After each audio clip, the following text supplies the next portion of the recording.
नमस्कार दोस्तों, education trip में आप लोगों का स्वागत है।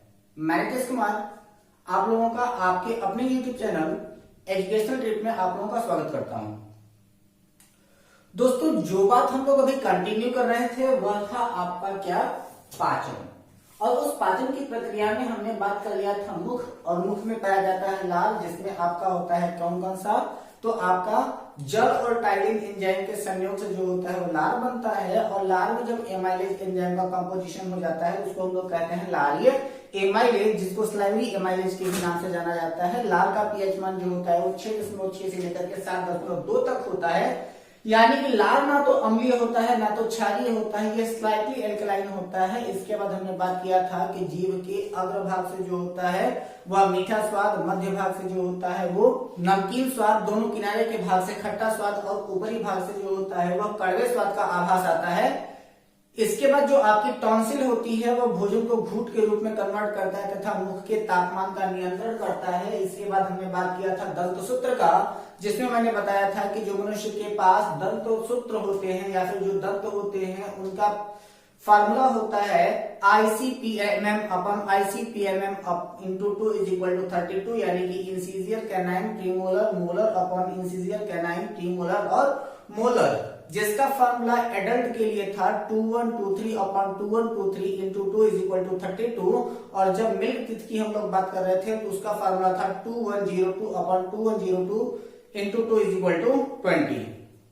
फिर जब हमने बात किया ग्रास नली की, तो हमने आपको बताया कि ग्रास नली में कोई भी पाचन नहीं होता, और जो आपका लैरिक्स होता है यही हमारे आहार नाल को हमारे श्वास नाल से अलग करने का काम करता है, और हमारी आवाज वहीं से निकलती है जिसको हम लोग कंठ कहते हैं। उसी को हम लोग वॉइस बॉक्स यानी कि ध्वनि का पिटारा भी कहा जाता है। इसके पश्चात भोजन जो होता है वो आमाशय में प्रवेश करता है, और आमाशय में हमारा भोजन 3 से 4 घंटे तक रहता है, जहां कार्बोहाइड्रेट का पाचन नहीं होता।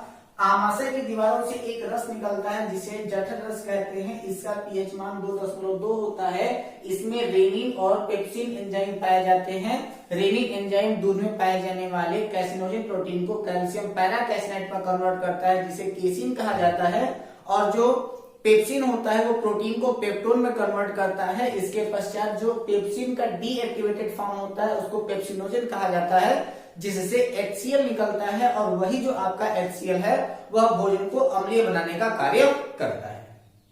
ये आपका अब तक की कहानी थी। अब हम बात करते हैं इसके आगे की कहानी के बारे में। तो अब आप देख रहे हो क्या कि जैसे ही आमाशय के भाग से हमारा भोजन जब नीचे की ओर आ रहा होता है तो भोजन पहुंचता है हमारे ड्यूडेनम यानी कि पक्वाशय में।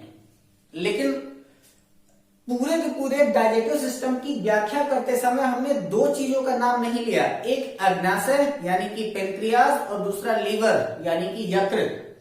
इन दोनों का हमने नाम नहीं लिया है, वह इसलिए क्योंकि बोथ आर ग्लैंड्स, ये दो के दोनों ग्रंथियां हैं। ठीक है, और जब ये आपकी ग्रंथियां हैं तो सबसे पहले हम लोग बात कर लेते हैं किसकी, लीवर यानी कि यकृत की। ठीक, जब हम लोग यकृत की बात कर रहे हो तो वहां पर हमें 2-3 चीजें ध्यान देना होता है कि सबसे पहले होता क्या है कि यकृत की दीवार से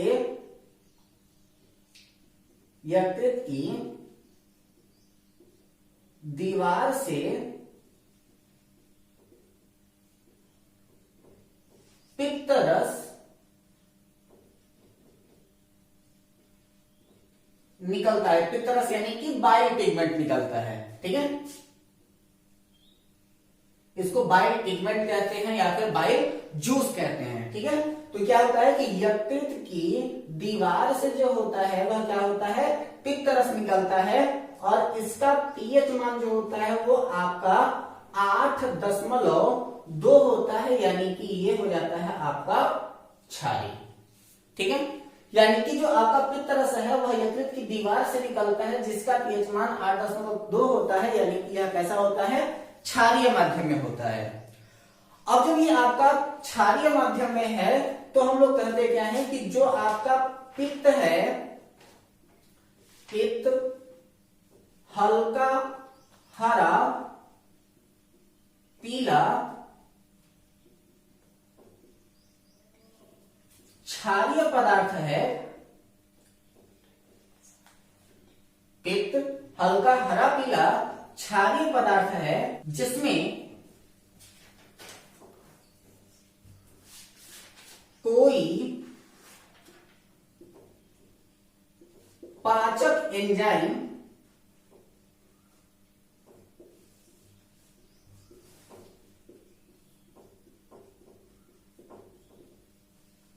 नहीं पाए जाते हैं।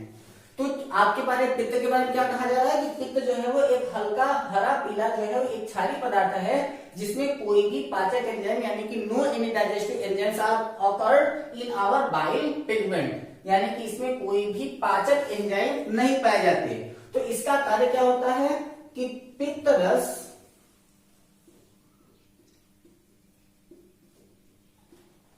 भोजन को क्षारीय बनाता है, यानी कि bile pigment turns our food in the basic medium. और जैसे ही हमारा भोजन जो होता है बेसिक मीडियम में कन्वर्ट हो जाता है तब इसके बाद आगे की प्रक्रियाएं जो होती हैं वो प्रारंभ हो जाती हैं। लेकिन इसके पहले कुछ और जरूरी बात होना स्टार्ट हो जाता है। तो सबसे पहला हो जाता है क्या है कि पित्त का संग्रह कहां होता है? पित्त का निर्माण कहां पर हुआ? तो यकृत में हुआ। और पित्त का संग्रह क्या होता है, कहां पर होता है? तो पित्ताशय में होता है। ठीक है, पित्ताशय में होता है। पित्ताशय यानी कि गॉल ब्लैडर। तो पित्त का संग्रह कहां पर होता है? तो आपके गॉल ब्लैडर में यानी कि पित्ताशय में पित्त का संग्रह होता है। इसके बाद क्या होता है कि पित्ताशय से होता हुआ पित्त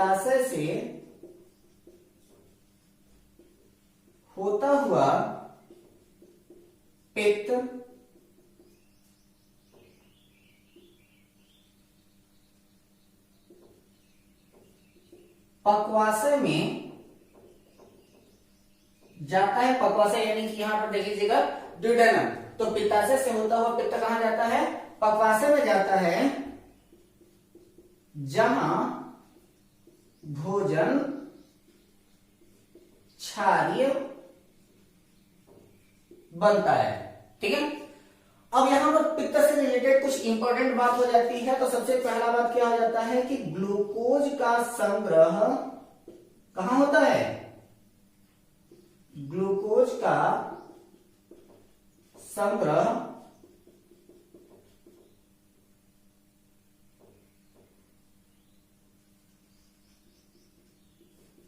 यकृत में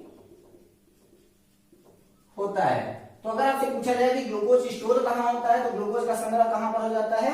यकृत में होता है। इसके बाद क्या होता है कि यूरिया का निर्माण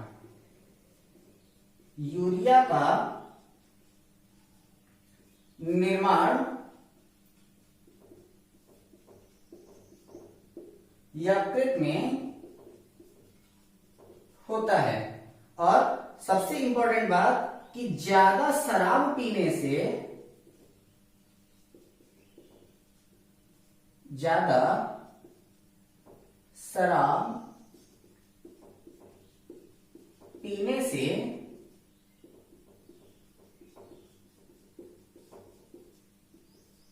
सिरोसिस रोग होता है। ठीक है, तो यहां पर हमने क्या क्या बात कर लिया?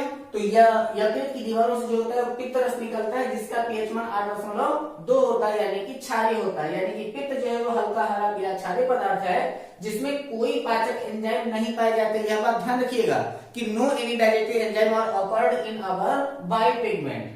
पित्त रस भोजन को क्षारीय बनाता है। पित्त का संग्रह पित्ताशय में होता है और पित्ताशय से होता हुआ पित्त पक्वाशय में जाता है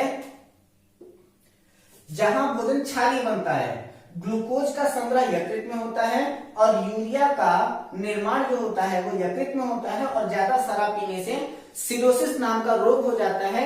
यह आपका महत्वपूर्ण कॉन्सेप्ट है। इसके बाद यकृत से जब हमारा पित्त जो है वो हमारे भोजन में पहुंच गया तब उस समय क्या क्या होता है जरा सा उसको देखिए।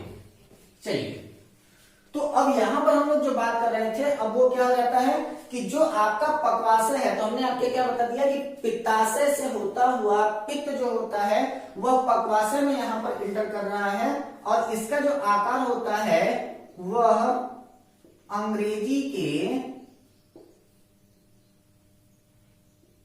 सी या यू की तरह होता है। तो पक्वाशय का आकार क्या किस तरीके का होता है? तो पक्वाशय का आकार जो होता है वो अंग्रेजी के सी या यू की तरह होता है, और इसी में जो होता है कि आपके पित्ताशय से होता हुआ यानी कि गॉल ब्लैडर से होता हुआ पित्त जो होता है वो हमारे भोजन में आकर के मिक्सअप हो जाता है, और यहीं पर हमारा भोजन किसमें कन्वर्ट हो जाता है? Convert into basic medium. और जैसे ही यह कन्वर्ट होता है बेसिक मीडियम में, इसके बाद जैसे ही भोजन आपके मध्यांतर में जाता है, तो मध्यांतर की दीवार से, मध्यांतर के दीवारों से आंतीय रस निकलता है, जिसकी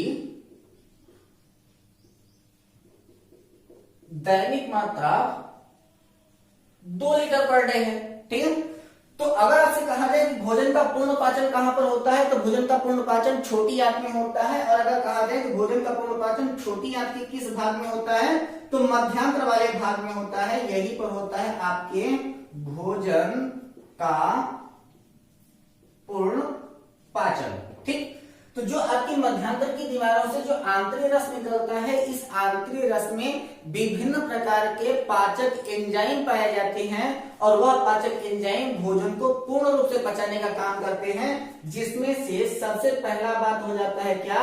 जाइमेज। ठीक है, तो जाइमेज एंजाइम किसका पाचन करता है? तो यह आपके प्रोटीन का पाचन करता है। ठीक है, इसके बाद फिर लाइपेज एंजाइम, यह वसा का पाचन करता है। एमाइलेज एंजाइम, ये कार्बोहाइड्रेट का पाचन करता है।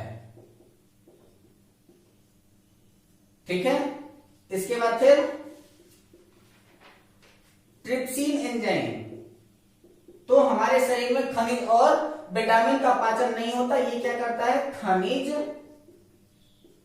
एवं विटामिन का विघटन। ठीक है, ट्रिप्सिन है।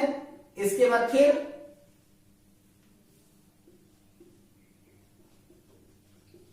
इरेक्सिन। इरेक्सिन क्या करता है कि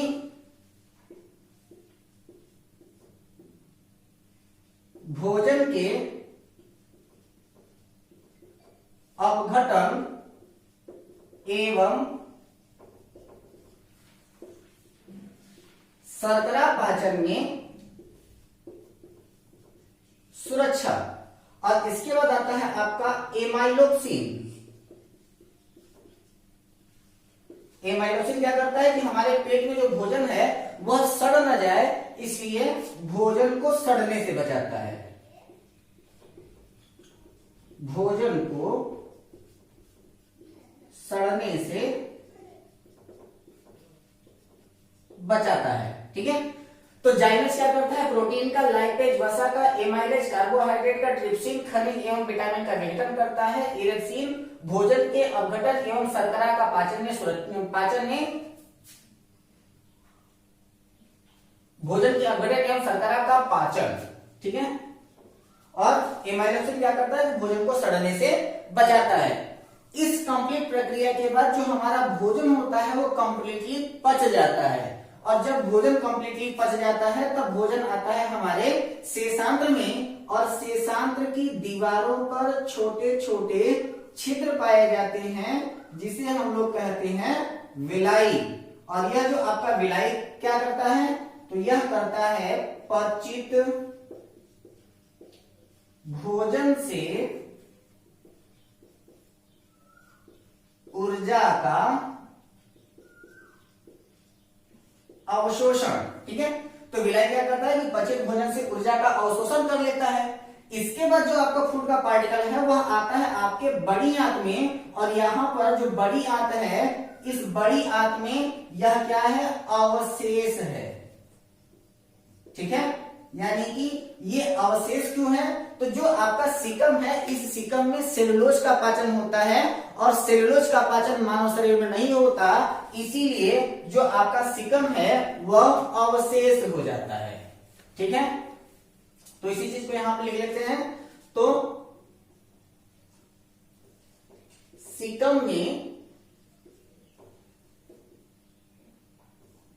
सेलुलोज का पाचन होता है, और पहली बात, और दूसरी चीज हम लोग क्या कहते हैं कि सेलुलोज का पाचन मानव शरीर में नहीं होता, इसलिए अवशेष है। अगर आपसे कहा जाए कि ये सीकम के अलावा हमारे शरीर में और कौन अवशेष है, तो इसके अलावा जो और अवशेष है उसको हम लोग कहते हैं अपेंडिक्स।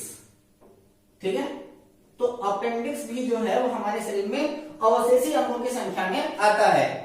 तो सीकम में तो हो गया कि डाइजेशन नहीं पाया जाता, इसीलिए क्या हो जाता है कि अवशेष हो जाता है। फिर जो आपका आता है कोलन, यह क्या करता है कि अपचित भोजन से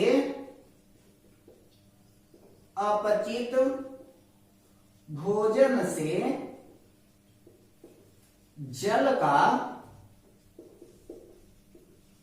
अवशोषण। ठीक है, तो ये क्या करता है कि अपचित भोजन से जल का अवशोषण कर लेता है। इसके बाद बात आ जाती है रेक्टम की।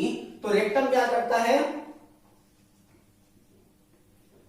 रेक्टम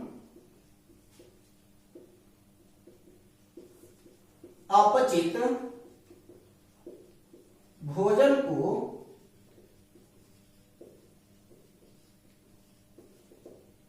मल के रूप में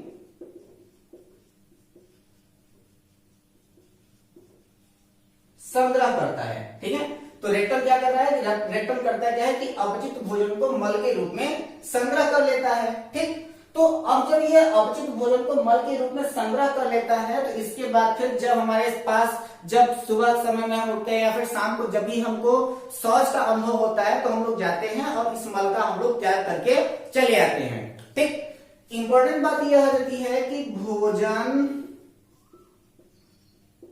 तथा रक्त में कैल्शियम की अधिकता से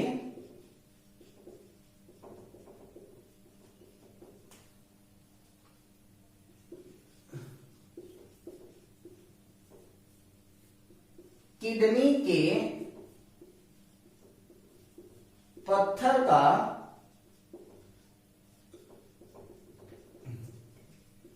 निर्माण होता है तथा मैग्नीशियम किडनी के पत्थर के निर्माण को रोकता है। एक और इंपॉर्टेंट बात कि रक्त में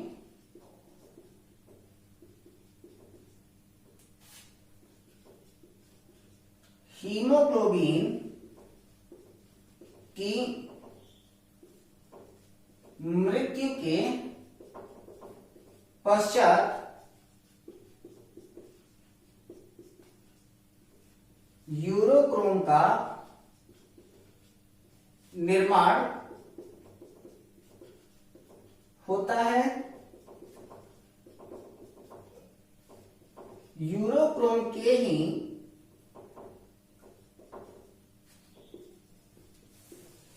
कारण मूत्र का रंग